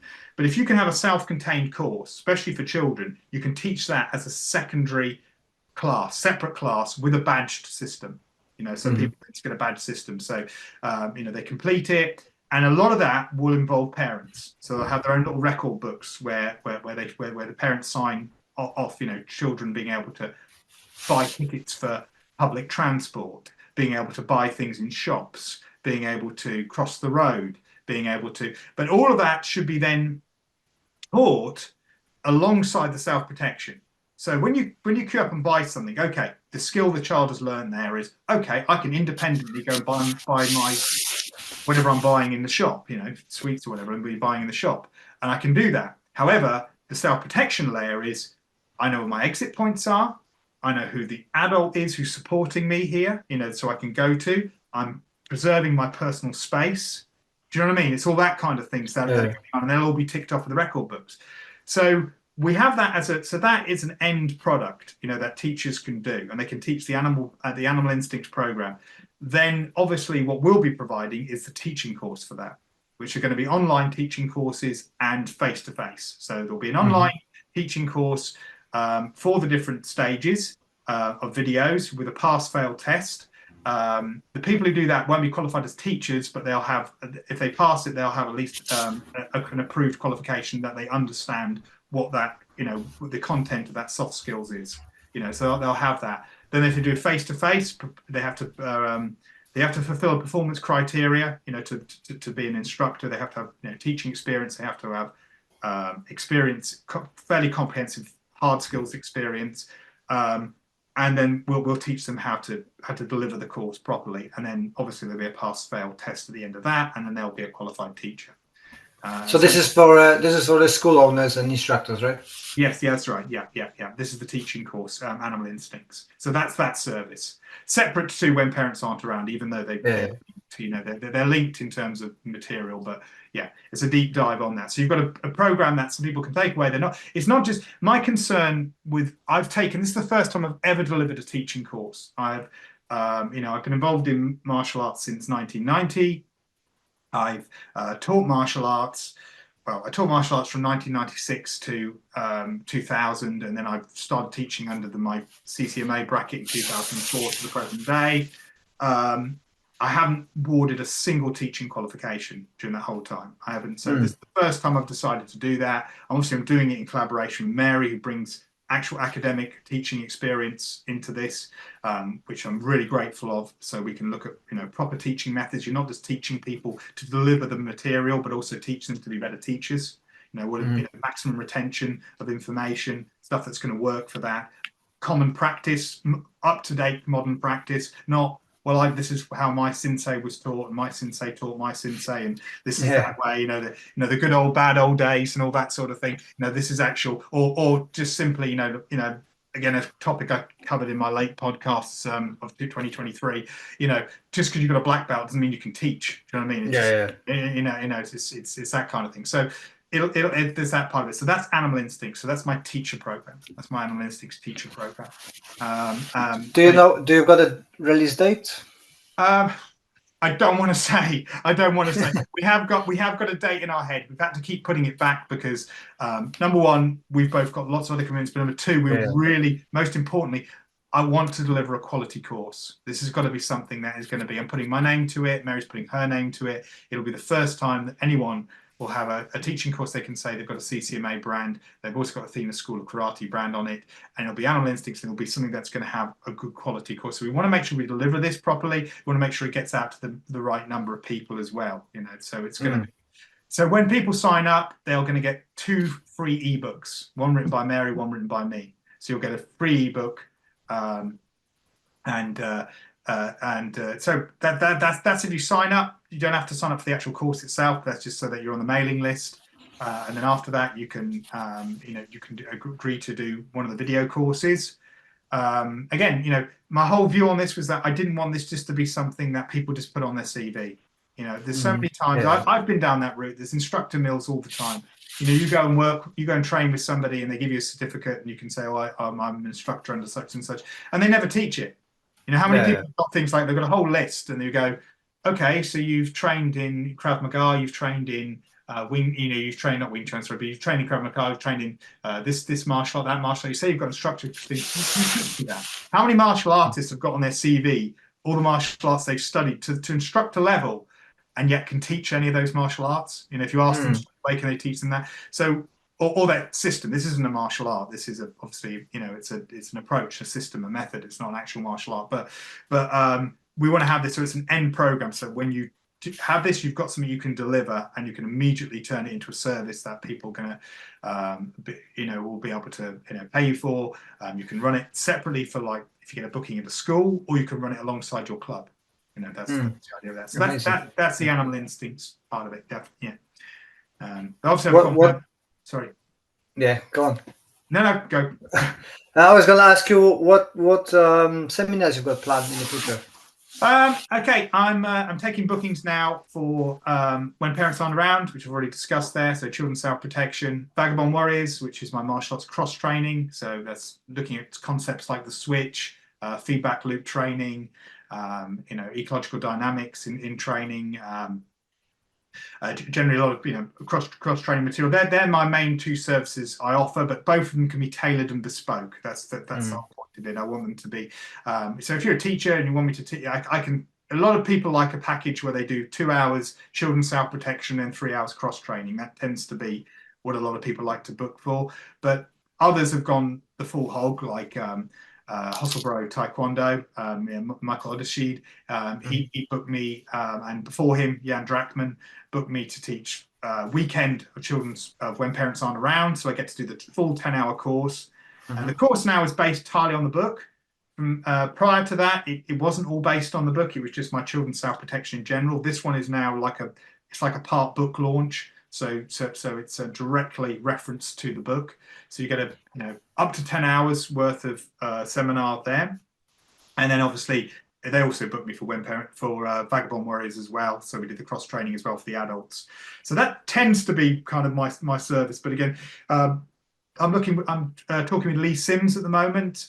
We're both working an edged weapon and awareness program that will be drawing upon my Kiwap instructor training. I'm a senior instructor in Kiwap, have been since 2011, and extra material that's been brought into that. Lee obviously lends a hell of a lot of weight, not just through his practical application stuff, but most importantly through his legal knowledge. So there'll be a lot on the legal side of it. There's definitely needs to be a lot more education on the use of weapons. You know, I'm not into teaching people how to disarm. I'm more into teaching people about what are the legalities with regards to the use of weapons. What are the best strategies in place dealing with people with weapons? I mean, I remember sometimes being often when we're a group of people and you've got people saying, okay, well, when are we talking about how do we handle someone with a weapon? You know, and the stuff that comes up, as we know, is normally it's terrible. It's terrible. You know, it is terrible. And we know that someone pulls out an edged weapon, there's definitely no certainty there. Immediately, everything changes dramatically. You've got a totally untrained person who is physically weaker than you, and they pull out an edged weapon, and suddenly it changes totally. You know, and that person could be a 10-year-old. You know, bear in mind, and it could change everything, and the context of them doing it as well. You know, but commonly we've got all these scenarios where people are just showing an edged weapon, they're threatening you with an edged weapon, and then how do you deal with that? Well, most of the time, how you deal with that is you're complying with them.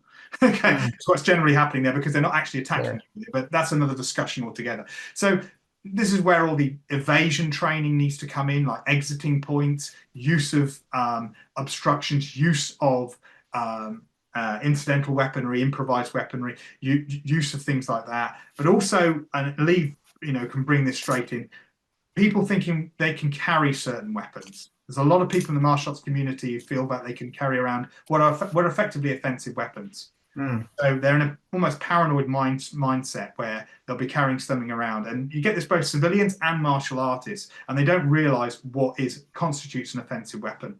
And so there needs a lot more education about that. And it's not helping that social media has got targeted adverts for selling offensive weapons. You know, people are being told.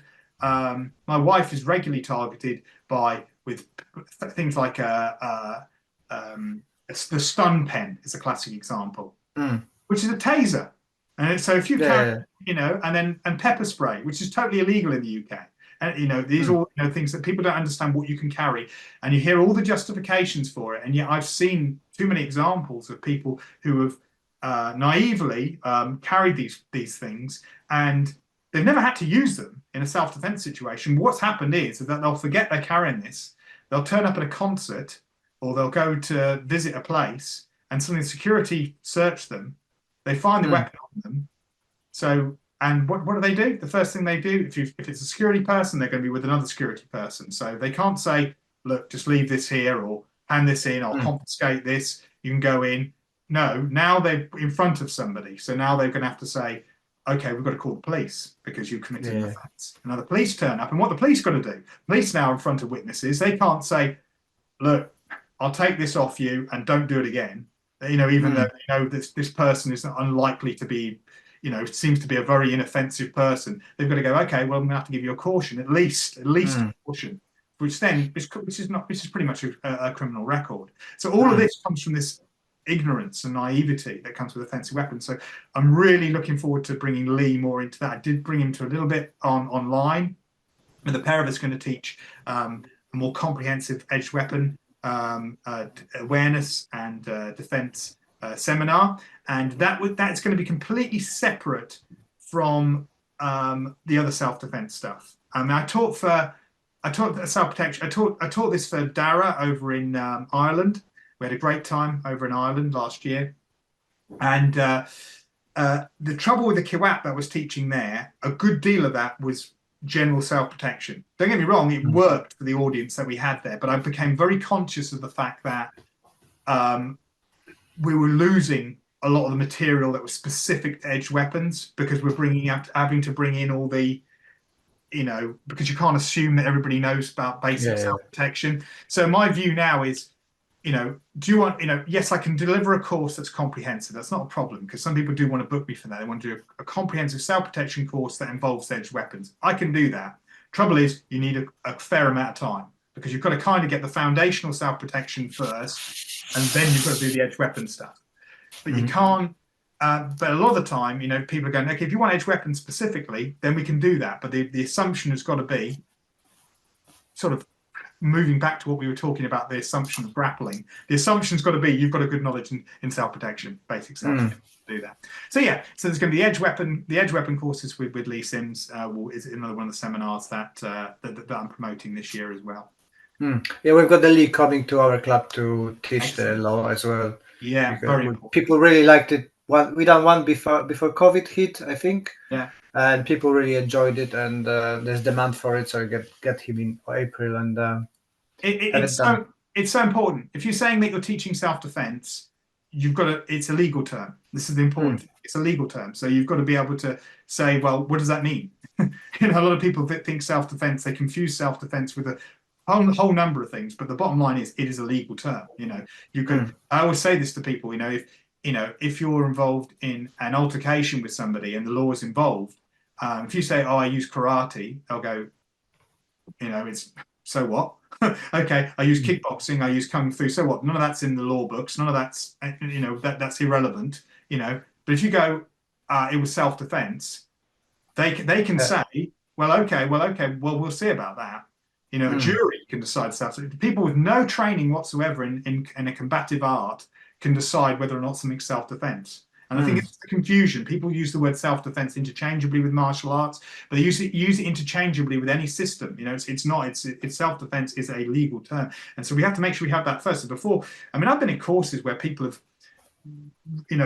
produced like the Criminal Law Act in the UK, the Criminal Law Act. Section 3, Article 1, which is, and then you make you read it out at the very beginning, and then they tear it up. It used to be like a thing. You tear it up because, we're interested in preserving, and you're going, well, and that's that, I'd rather be tried by 12 than carried by 6 things. Yeah. And you're going, well, yeah, I know too many incidents where there's plenty of people would eat those words, really, really wished they had known about the legal side of it all.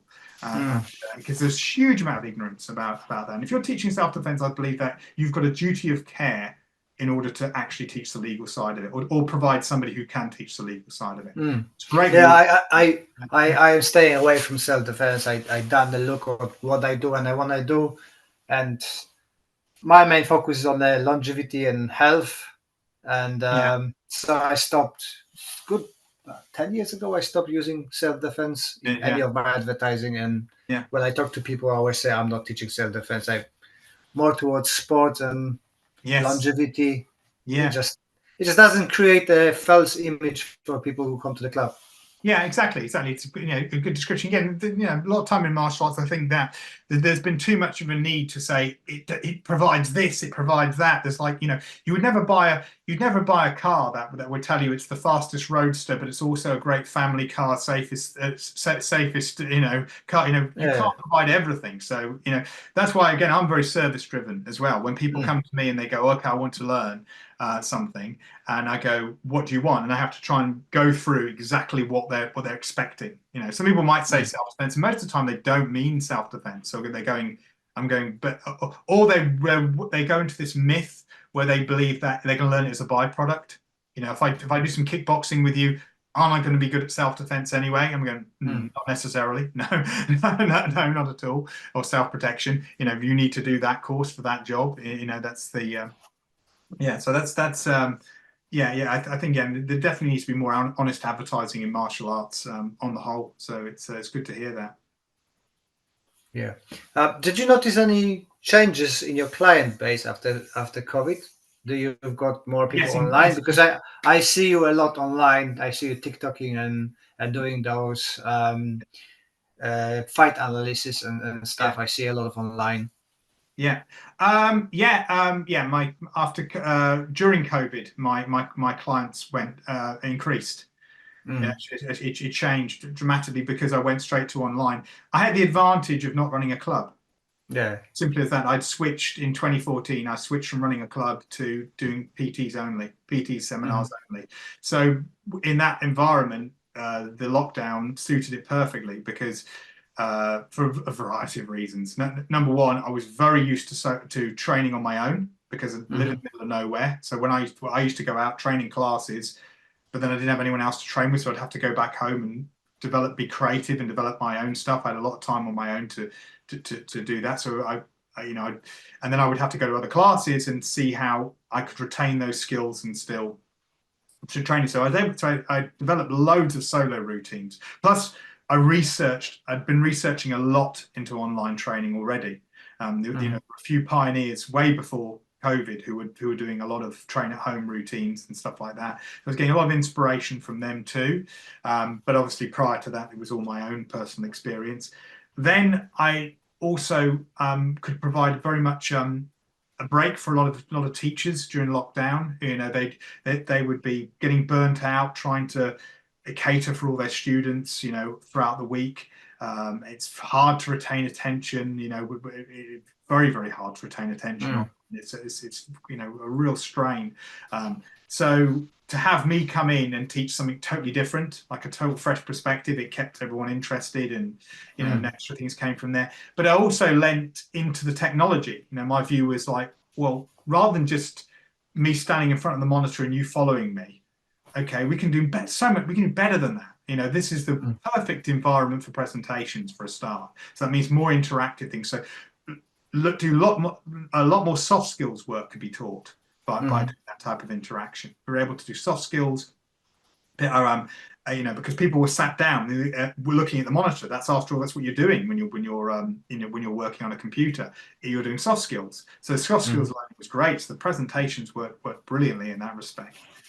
Then I looked at, well, what about looking at old fight footage? Let's look at, this is again one of the things I used for some of my training. One of the things I learned from a course I did in the 90s was making synaptic responses to fighting, to fight situations. There was a video called Beyond Speed. It gave me the inspiration for some of this, where you watch two people having a fight, for example, online or on video at the time it was, or whatever. And what you do is that you pick which fighter you are. So you decide, right, I'm fighting that guy. You imagine you're fighting that guy. And every time you see an opening, you click your fingers. Okay, so you say opening, click your fingers. He's off balance, click your fingers. His guard's down. I can reach him. So you keep doing this. So you're feeding that response. Funny enough, I knew another karate instructor who used to make people freeze in the time with their katas, just to check their balances all the time. Like they would give them like a complete, and it was always constantly checking balance, and so I used to remember that as well. So with all that in mind, I'd think there's so much we can learn by visual cues. And I used to take that to some of my training. I remember being in a Thai boxing class, and we had an odd number. So as I went out, sat out, I thought, well, I want to keep moving. I don't want to get cold as I'm waiting for my turn. So I thought, I'm going to apply this now to what's going on here. So you snap your fingers. The next stage is to hit something. So it doesn't matter what the technique is. You don't have to worry about technique. The whole point here is all about getting that response. I see the opening, get the response. So you're not massively, the next stage will be turning into technique. But we've gone from snapping to so we're getting that connection. The next stage, shadow box. So now you're shadow boxing. So you're watching a fight and you're shadow boxing against the other person. And this is what I was doing in lessons. So it was my time to sit out in sparring.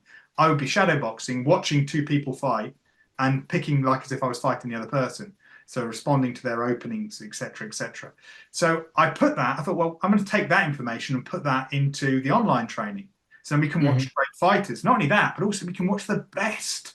So I can go. So we would do lessons where we just focus on the jab, and then you bring out all the greatest jabbers. Everyone from Larry Holmes right back to Benny Leonard, Muhammad Ali, Lomachenko. There's all these amazing people who had these great jabs, and we can watch their technique for the jab. We can watch the power jab, the flicker jab, the speed, the pouring jab, etc., etc. So we do that, and the next lesson will be the cross and all this kind of thing.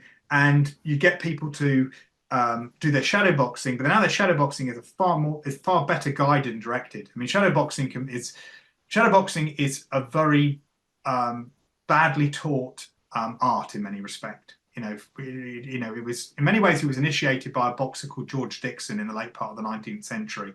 Who, if Jack Johnson was the first black heavyweight champion, George Dixon was the first black athlete to win a world championship in anything. He was a very lighter lighter weight fighter, and one of his main influences was shadowboxing. A lot of boxers didn't shadowbox back then, and he brought shadowboxing in. So now we look at today and thinking, what does shadowboxing mean? And again, when I went and trained with Mo Teague, his Muay Thai coach Tom, now sadly he's not with us anymore, but he made a big point about this. He got with everyone shadowboxing. He said, your shadowboxing's awful. So looking at everyone shadowboxing, he said, all you're just doing is standing around picking your favorite techniques. You're not thinking about what you're doing. So you should be visualizing your opponent. What time, where are your openings, what tactics are you using? Imagine what type of opponent you're training to fight against. When I did my boxing course with Tommy Thompson, and likewise, he'd get, he was one of Brendan Ingall's senior coaches. He'd get everybody in the ring, well, individuals in the ring, and we'd all have to be on the spot, everyone watching us, and then he'd make a shadow box and he'd call out different opponents. So he'd go, you're against an aggressive fighter, you're against a wild swinger, you're against a taller opponent, you're against a shorter opponent, you're against, you know what I mean? There's all these, and so it's really help us visualize in our training, that type of visualization. So this is all things that, again, I was able to convey in a lot of my, not only my online training videos, but also the stuff over lockdown. So that client base increased, but one of the main retentions I got from that was instructors, so especially instructors abroad. It's a very affordable way. People can book me to teach them online, So and I had one teacher in the UK. This was actually. I mean, I had teachers abroad doing it, obviously, but I teach one teacher in the UK, Vijay Pathak, Forest School of Karate. He went the full hog with me. He went this was just at that very half out of lockdown period. That really peculiar thing where you're allowed to do so much, so that kind of thing. We were up to allowing pad work or something, I remember at that time. But he booked me in. He got a projector and a screen, so he was able to get me online. So he streamed me in to teach the lesson. I'd done a private lesson with him and his instructor prior to this, his son, and so we'd already gone through what the drills we were going to work. They watched videos of boxers, shadow boxed against the boxers, and trained, then took that information onto the focus mitts, and I was able to instruct their teachers by streaming in the hall on the focus mitts. So we're able to take full advantage of the material of looking at great fighters of the past, pull that into our own training routines, and then transfer that directly into a class. So it was a great way just to use the technology available, just really leaning into, rather than just point the camera at me and just follow me like we do in a regular class. Use what we have at our disposal. But since then, I've had other people also book me to help them restructure their syllabuses, bring in more material to their syllabuses. I mean, again, there's drum fitness, jiu-jitsu, drum jiu-jitsu and fitness over in Ireland as well. That will yeah, that's right. Yeah, absolutely. Yeah, he's booked me a lot to help him with some of the, and he's doing some great stuff with children's self-protection. I mean, honestly, he's got some really good ideas with things like how to use, right down to ice breaking in a class, to use that as a way to teach children how to make friends better. Friends mean allies mean better protection, self-protection. So all that kind of thing. So I've had people, doing all that sort of stuff online as well. So a lot of my consultancy is built up from that, and also my reach has built up from lockdown. I think everybody's reach built up on lockdown.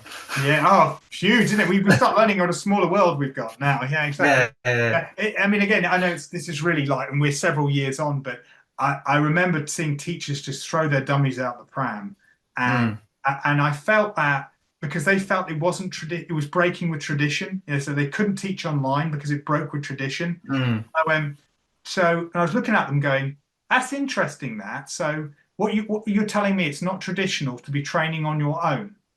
Do you know what I mean? It's like, you've literally when you're doing katas. Katas. Yeah, exactly. And you're looking at it and you're going, there's so many, Masayama, classic example, martial artists who famously went off on their own to train. That's what they did. And you're going, and you're just throwing your dummy out the pram. In your class, you're teaching people about perseverance and resilience and overcoming any obstacles in your life. You're telling people these things, and yet you're now put in a confined situation and you're not adapting. So you're not. So what's that got to do with perseverance? What's that got to do with resilience? What's that got to do with adaptation? Exactly. Saying you're in many ways you should be going back to what sort of the old masters were doing. You're teaching people this is how you train on your own.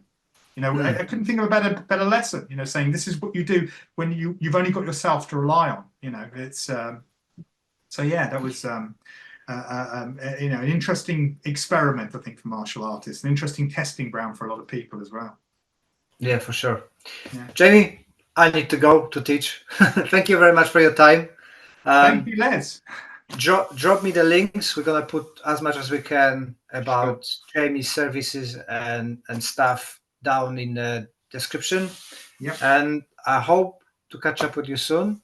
Let me know when the course is gonna be ready, and I hope that we can do maybe some courses together in the near future.